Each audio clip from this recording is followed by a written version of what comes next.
ressentis, on va faire confiance à ses ressentis. C'est l'intitulé en fait de cette prochaine capsule. Avec le contact de l'au-delà, il y a un dialogue souvent un petit peu imprévisible, on va dire, où le médium doit interpréter ses perceptions, soit par clairaudience, soit par clairvoyance ou autre. La traduction en général pour expliquer aux abonnés, c'est que on passe à l'intellect ces types de messages et puis c'est très subjectif en fonction après de chaque médium. Voilà. Peux-tu nous partager une anecdote sur un de tes contacts a été ressenti au moment où tu as vécu, qui pourrait un petit peu évoquer le fait confiance à tes ressentis, c'est ça. J'ai envie de dire tout de suite qu'il n'y a pas de filtre. Ça ne va jamais à l'intellect. Là, pour reprendre ton terme, j'analyse pas. Mais alors, pas du tout. Moi, j'ai toujours fonctionné comme ça, dans ma vie en général. J'arrive pas à analyser trop, quoi. Je vais vraiment dans l'intuition, dans le ressenti présent. Je fais vraiment les choses en fonction. En fait, j'ai toujours fait avec le cœur les choses. Et quand je ressens quelque chose et quand j'ai ces messages, je cherche pas, il faut que je les dise et c'est plus fort que moi. Et alors j'ai envie de dire, c'est comme si on me tapait derrière la tête. Dis-les, oui, je vais les dire, je les dis, voilà, basta.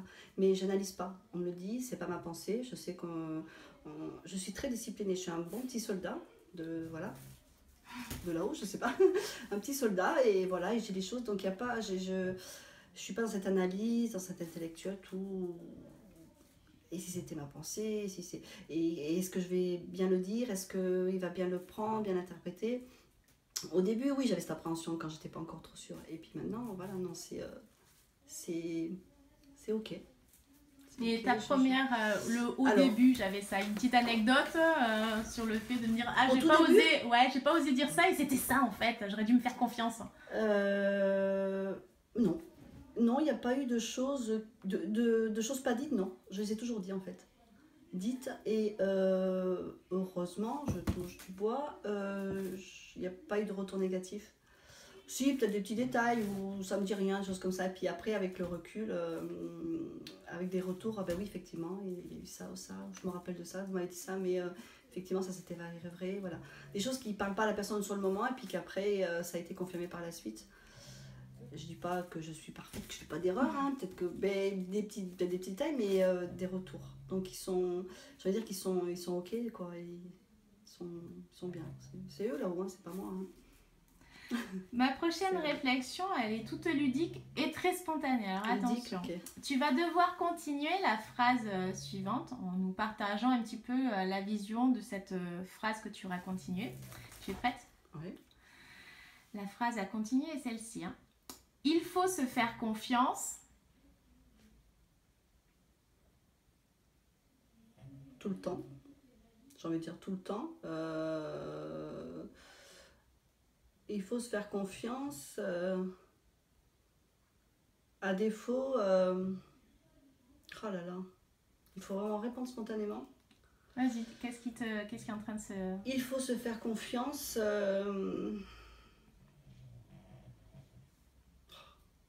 J'ai envie de dire d'écouter que son cœur.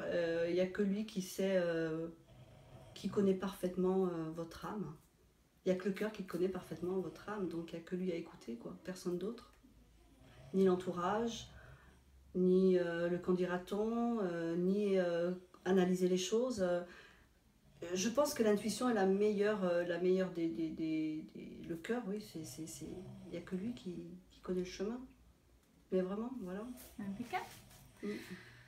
Pouvoir compter sur soi dans la vie consiste d'abord à bien se connaître et connaître son propre potentiel ou ses propres potentiels. Peux-tu nous partager quelles sont tes potentialités? Quelles sont aussi, on va dire, qu'est-ce que tu proposes aussi aux gens? Qu'est-ce que tu sais faire? Mes potentiels, on va parler de qualité aussi? Les deux. Je suis une vraie tête de mule. Si on peut résumer, voilà... je suis très têtue. Dans tout ce que j'entreprends, dans tout ce que je fais, il faut que j'obtienne ce que j'ai décidé. Pas pour mon ego, pour flatter mon ego, quoi que ce soit. C'est parce que quand j'ai mis quelque chose en place dans ma tête, c'est primordial d'aller jusqu'au bout des choses. Si je ne comprends pas quelque chose, il faut que je comprenne cette chose. Il faut que je vais creuser. Je mettrai le temps, hein, mais j'y arrive. J'y Oui, la arrive en patience général, que la j'évoquais patience. en Ah, la introduction. patience, ça, ouais, ça, oui, je peux. C'est plutôt quelque chose que je maîtrise maintenant, au jour d'aujourd'hui en tout cas. Ça n'a pas toujours été le cas. J'étais quelqu'un d'impatient, de très impatient. Ah oui, donc en fait, il y a eu Ah non, mais il y a eu vraiment un revirement de situation comme ça. Il y a quelque chose dans ma vie qui est intervenu, qui a fait que, par la force des choses, j'ai été obligée d'apprendre la patience.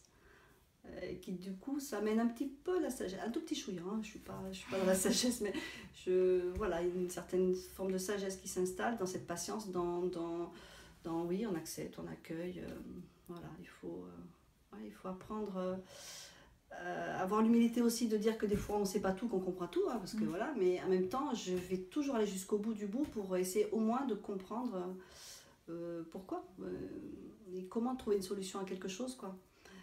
Si je ne l'ai pas par le biais d'autres personnes, et puis des fois les gens vont me dire des choses, non, je n'y sens pas, c'est pas bon, donc je vais chercher par moi-même, je vais penser par moi-même surtout. Ah oui, ça aussi, penser par soi-même, ça c'est important, ça c'est très important, voilà, de ne pas se fier toujours et dire, et puis un jour on trouve une vraie réponse, et le corps il est ok avec nous, ok, c'est ça, tu l'as ta réponse, ok. Voilà, c'est... Une petite parenthèse, donc tu es médium, donc j'ai aussi vu que tu faisais de la guidance intuitive. Ah oui, oui. Est-ce que tu peux... Oui, parce qu'on m'a posé la question. C'est aussi tes potentiels, voilà, c'est des capacités alors, que tu as. il est vrai qu'à un moment donné, il faut mettre des mots sur les choses, ça c'est important pour rassurer les gens, pour qu'ils aient une compréhension de ce qu'on peut leur apporter, de comment on fonctionne, voilà. Donc il fallait demander, et puis ça y est, les mots sont posés maintenant, au jour d'aujourd'hui, c'est clair, net et précis. Il y a eu un moment où c'était un peu vague, un peu compliqué à gérer, à analyser, je ne vais pas parler d'analyse, mais de poser des mots, voilà. Et donc la médiumnité, oui, contact défunt, les signes de reconnaissance, entre deux, hein, entre ici et là-haut. Et la guidance intuitive, alors c'est le même principe que les contacts défunts. Ce n'est pas du tout de la voyance, ça n'a rien à voir avec la voyance, on ne parle pas d'avenir, on ne fait pas de prédiction. La guidance intuitive, c'est un peu le principe comme un guide de haute montagne, hein, qui connaît le chemin et qui va emporter la personne, l'amener et le guider tout simplement vers sa destination, vers son but ultime de sa vie ou mission de vie ou quelque chose dans cet esprit-là, dans cet état d'esprit. La guidance intuitive, ça va être des ressentis que je vais avoir pour les personnes qui n'ont rien à voir avec l'avenir, ce qui va se passer. Ça peut être des ressentis par rapport au passé, par rapport à des événements du passé qu'elle a vécu, qui a un rapport avec une problématique d'aujourd'hui. Et donc du coup, on va creuser dans ce passé, dans ce qui s'est... Voilà, pour pouvoir lui donner les directives à prendre, les mieux adaptées pour trouver des solutions les plus cohérentes, les plus écologiques pour elle, pour qu'elle puisse avancer en fait dans son chemin de vie. Et trouver peut-être des solutions ou des choses elle va peut-être faire émerger chez elle des choses qu'elle n'imaginait même pas, quoi. Voilà, en fait c'est ça, la guidance intuitive, c'est pouvoir amener à éveiller chez elle ce potentiel qui est en elle justement, c'est ce qu'il y a de bon à elle, ce qui peut être le plus... qui peut lui apporter le plus de sérénité, la paix du cœur, ou le bonheur, ou des choses comme ça, voilà. Mais c'est toujours par guidance, c'est-à-dire qu'on va me donner là-haut, encore une fois. Alors, je ne peux pas dire exactement si ce sont ses propres guides, mes propres guides. J'ai pas envie de donner des noms sur qui, on s'en fiche à la rigueur. On s'en fout de ça, franchement. Non, mais c'est la guidance. C'est la guidance, c'est toujours, ça vient de là-haut, ça vient de la source. Voilà, c'est la source. Donc, ce que la source nous envoie, que ce soit par la médiumnité ou par l'intuition de chaque personne, parce qu'on a tous cette potentialité, hein, on a tous tout ça, mais seulement des fois on l'écoute pas, c'est dommage. Voilà. Et donc la guidance intuitive, c'est juste amener des messages par intuition, par ressenti, voilà, et pour pouvoir accompagner la personne sur son chemin de vie. Parce qu'elle va avoir des peurs, des angoisses, voilà, des tas de choses.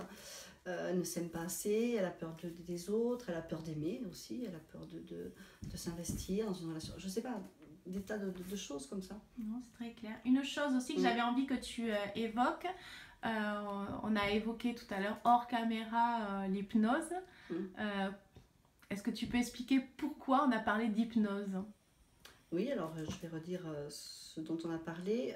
L'hypnose spirituelle est envisagée, voilà, je ne la mets pas encore en pratique. C'est juste une continuité évidente pour moi par rapport à ma divinité. C'est-à-dire que si on part du principe de la réincarnation, après on n'y croit pas, hein, évidemment, ça chacun est libre, mais ça, à la rigueur, ça peu importe. Ce qui est important, c'est les résultats. C'est-à-dire que par le biais de l'hypnose spirituelle, on va pouvoir, ça va permettre à la personne de remonter dans ses vies antérieures ou in utero ou entre deux vies, voire éventuellement trouver des solutions pour son futur aussi par rapport à des choses qui sont passées pour débloquer des schémas karmiques, hein, des nœuds karmiques, et du coup remonter bien plus loin que dans cette vie-là pour comprendre d'où viennent certains blocages, certaines peurs, certaines angoisses ou phobies ou je ne sais quoi. Ça peut remonter très très très loin. Et par le biais de la médiumnité aussi, avoir des ressentis, enfin, lier tout ça en fait ensemble. C'est juste, on a une évidence que ça va être lié pour moi, ça va être un outil supplémentaire, une corde à mon arc, pour pouvoir aider encore mieux les personnes. Donc je peux avoir en même temps, dans une même consultation, je pense pouvoir à un moment donné gérer tout ça, avoir à un moment donné et des contacts défunts qui vont donner des messages précis pour rassurer les personnes, de la guidance intuitive aussi, et faire de l'hypnose en parallèle, peut-être pas dans les séances évidemment parce qu'on peut pas faire de l'hypnose, mais je peux avoir effectivement des ressentis importants au moment précis où je serai dans une consultation d'hypnose avec la personne, où la personne sera en transe, où va me parler, et moi je pourrais avoir effectivement des ressentis pour après pouvoir l'aider et la guider en lui disant voilà, il y a eu ça comme message en même temps. Enfin, il y a tout un contexte comme ça qui va être hyper complémentaire et qui va être, comment dire, qui va être de bonne qualité pour la personne, quelque chose qui, oui, ressentira quelque chose de constructif, j'ai envie de dire, voilà. J'ai trouvé les mots, c'est pas facile. Parfait, non, c'est parfait. Selon toi, une médium épanouie, c'est quelqu'un... Comme moi. Bravo. Et pour moi, c'est que du bonheur parce que ouais, je suis alignée, je suis dans ma mission de vie là, ça y est. Je suis ok avec tout ça. C'est logique, c'est chouette. fluide. Ouais, vraiment. Ouais, je dis des mots futiles un peu jolis comme ça, alors qu'on est dans la souffrance, qu'on parle du deuil évidemment. Mais voilà, je veux dire, ce qui est important que je fasse passer aussi en médiumnité, c'est ça, c'est oui, ok, c'est douloureux tout ça, bien sûr que de perdre un enfant c'est douloureux évidemment. Mais en dehors de tout ça, il y a aussi la vie, quoi. La vie qui est toujours là, puis il faut continuer, quoi. Ce qui est important, c'est que la personne puisse continuer. Bien sûr encore j'insiste que la souffrance est toujours là, le deuil, on le fait vraiment pas complètement. Mais en même temps, j'ai envie de dire, il faut savoir continuer sans la personne, parce qu'elle n'est pas là, mais elle est juste au-delà, elle est au-delà de notre vue, c'est tout. Elle est toujours là. Elle est un peu comme un voilier, voilà, à un moment donné, ce voilier au large, à un moment donné, on ne le voit plus. Il est toujours là, hein, quelque part. Il existe toujours, ce voilier. Il est juste au-delà de notre vue, c'est tout. La séparation est une illusion. J'ai envie de dire, voilà.